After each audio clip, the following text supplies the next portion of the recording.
Welcome to Nutrition 101. Today we're going to be looking at the role of nutrition in health, which is chapter 1 in your Visualizing Nutrition book.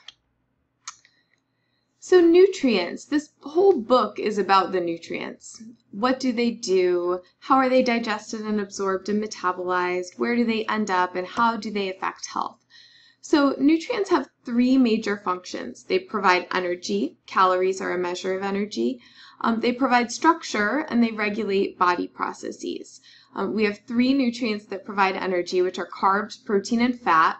We have a few nutrients that provide structure. You could think bones are made up of minerals, our muscles are made of protein, water kind of holds us all together, and fat provides a little cushion for us. And then we have our regulators. So those are our hormones, which could be protein or fat, could also be vitamins and minerals, which act as coenzymes and transporters. And these are essential to our body. So it means our body can't make them. We need to consume them from our diet. There are also some non-essential nutrients. So there are other things that, we can make ourselves, but we don't need to eat in order to, perform optimal functioning. So in nutrition, we really focus on those essential nutrients, what they do, and how they affect us.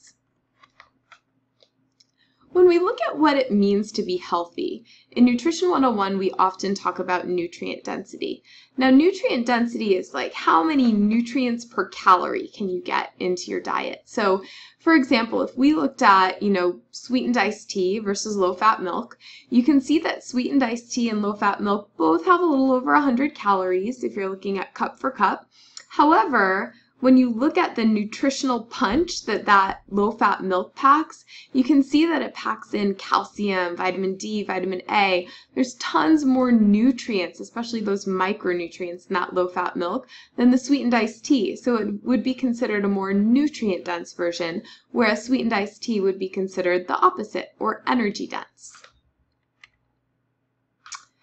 So when we're looking at making more nutrient-dense choices, of course, it's not going to do it if you're craving chicken nuggets and you give yourself a skinless chicken breast with a salad. It doesn't always happen, right? And maybe an apple isn't going to satisfy your craving for an apple pie. But if you can think about around 80% of the time, go for that skinless chicken breast, go for that medium baked potato, and go for that apple, then, 20% of the time, we have around somewhere between 100 and 300 sort of discretionary playtime calories that we can use. And those calories can be for the foods that we use for pleasure, right? We use them for pleasure, not for nutrition. We need to be thinking about using foods as nutrition. And a lot of times that doesn't come into play when we're, last minute hectic running around making that food decision. So if you think about it in your own life, if you can think about what are some examples of low nutrient dense foods in my diet, and what are examples of high nutrient dense foods in my diet, and how could I maybe replace some of those low nutrient density foods? And this is what we do in the office, like sitting together. I might say, okay, so I see you eat a lot of apple pie. How would you feel about changing the apple pie for an apple? And you might say, heck no, Laura. And so then I might say, well, I see that you're consuming a good amount of sweetened iced tea. What if we replaced half of that with water? And you might say, yes, that would be awesome. And so you think about these different things, and every answer for every person is going to be a little bit different. But you really have to acknowledge, where is that added sugar and solid fat coming from in my diet? And where can I make some replacements? Where can I slowly move towards a more nutrient-dense diet in my life? Fortified foods. So there are two different terms that we talk about when we add nutrients to something, and those are fortification and enrichment. Fortified means that you added something to a food that was never there. So for instance, iodized salt is a good example. That was our first fortification in the United States. So we iodize salt. We just add iodine to salt, which is sodium chloride, right? And so we just add it there. It was never there before. Enrichment, on the other hand, is adding something back that you removed during processing. So for example, we totally strip the grain of the bran and the germ, and we're just left with an endosperm of the grain, which is the real starchy part. when we make bread. But then we add back some vitamins. So we add back some niacin, some thiamine, some riboflavin. We add folate above and beyond what was in there, so you can actually consider folate fortified. Then we add a little iron, and so that is going to prevent us from becoming deficient in those nutrients if we're only eating refined carbohydrates. But they don't add everything back in enriched foods, so you really can't say they're quite as healthy or nutrient dense as the full source. And same thing with fortified foods. I mean, you can take vitamin water and take sugar and throw some vitamin C in there and call it vitamin water, but we don't necessarily have the full nutritional value in that food. Companies voluntarily add nutrients, and when you add nutrients, you can add claims to your products, so you can make them look prettier and healthier on the food packages. So phytochemicals and zoochemicals. These are probably going to be future nutrients. So they're non-nutrient substances in food, but they're thought to be beneficial for the human body. We just haven't studied them for long enough to know exactly how much of each we need, and there's so many out there that are getting so much research right now that we can talk about things as, you know, quote, superfood, right? We can say something's a superfood and we can add it to products, but we don't necessarily know exactly how much we need for optimal health. So a phytochemical would be found in plants. It would be this type that's found in plants. It's usually the pigments. So when we think of like berries and cherries, tomatoes, when we think of the smelly vegetables, sometimes it's aromas like garlic and things like that. A lot of these things have phytonutrients or phytochemicals in them that are health benefits above and beyond the nutrients they contain. And then zoochemicals are similar, but they would be found in animal products. So phyto would be plant and zoo would be animal.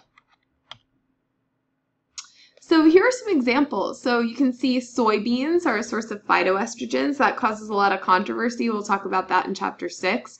But they can reduce certain types of cancer. They can cause reduction in blood cholesterol.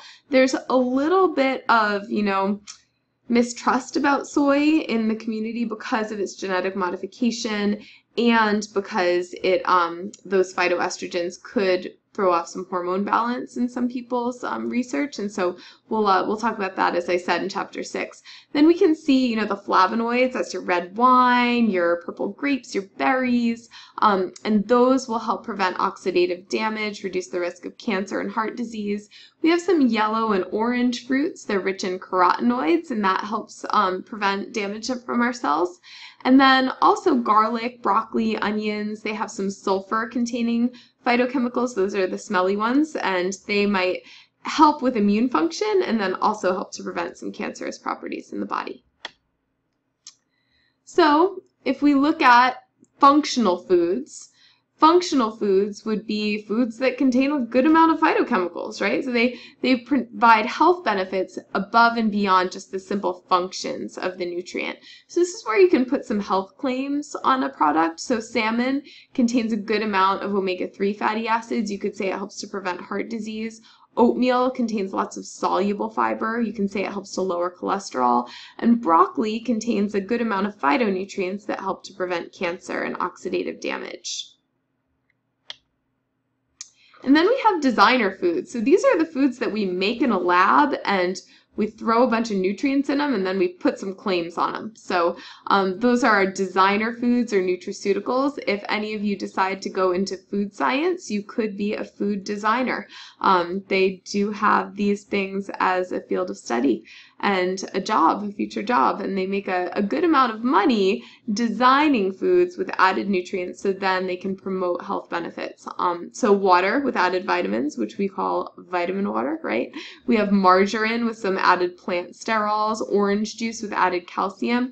Some of these could be public health like initiatives that we're looking at. So for example, orange juice, lots of kids aren't drinking milk anymore, and so adding calcium to orange juice can be an initiative to take a food that people are eating more of, that's replaced a food they're eating less of and not getting enough of that nutrient, and then they're able to get that added benefit. So that's a way that we can see, designer foods being helpful, but typically they're used to sell a product. So if we look at our 6 classes of nutrients, so we talked about phytochemicals, we talked about nutrients in general. We have 3 macronutrients plus water, which is a macronutrient but not energy containing. And then we have 2 micronutrients, which are vitamins and minerals. If we look at all these little lines here, there is a method to this madness. So you can see macronutrients would include carbs, protein, lipid, and water. The ones that are organic, which means they contain carbon, so that's different than like your organic farms, right? Different word there. And calorie containing are going to be carbs, protein, and lipids. All of them that contain carbon would include vitamins as well. So carbs, protein, lipids, and vitamins all contain carbon. And then our water and minerals are considered inorganic. So that means they don't contain carbon. And we all pretty much know that water doesn't contain carbon, right? We know that water is H2O and there's no carbon in H2O, just hydrogen and oxygen. And then minerals, you can find all of them on the periodic table. So since you can see them all in the periodic table, they can be as small as atoms, and you don't have any sort of carbon in there because they're not as large as molecules. They can be as small as atoms. And here are some examples. So if you're looking at nutrients, a protein is a protein. We have complete and incomplete. Water is water, even though we like to make designer foods and add a bunch of stuff to it, right, and call it smart or vitamin. But then we have our carbs. There are different classes under carbs. We have starch, sugar, fiber. Under lipids or fats, there are a number of types of fatty acids and cholesterol. We have a number of different vitamins. So we have A, D, E, and K are our fat-soluble vitamins, and vitamin C and the B vitamins. There's 8 B vitamins, and 3 of them include B12, folic acid, and niacin. Those are all going to be our organic compounds. They're all packed into the vitamin category. And then minerals, we have some major minerals like sodium and calcium. We need a good amount of them. They make up a good amount of our blood and a good amount of our bones. And then we have some little regulators like fluoride, iron, those sorts of things. And we'll talk about these in each chapter of the book. So every chapter of our book is dedicated to a different nutrient and gives that nutrient, a week or 2 in the spotlight, saying, here are our nutrients. This is their function. This is what they do in our body. This is how we digest them. This is how we break them down. This is how we absorb them. This is how we metabolize them or turn them into energy or structural roles or regulatory roles.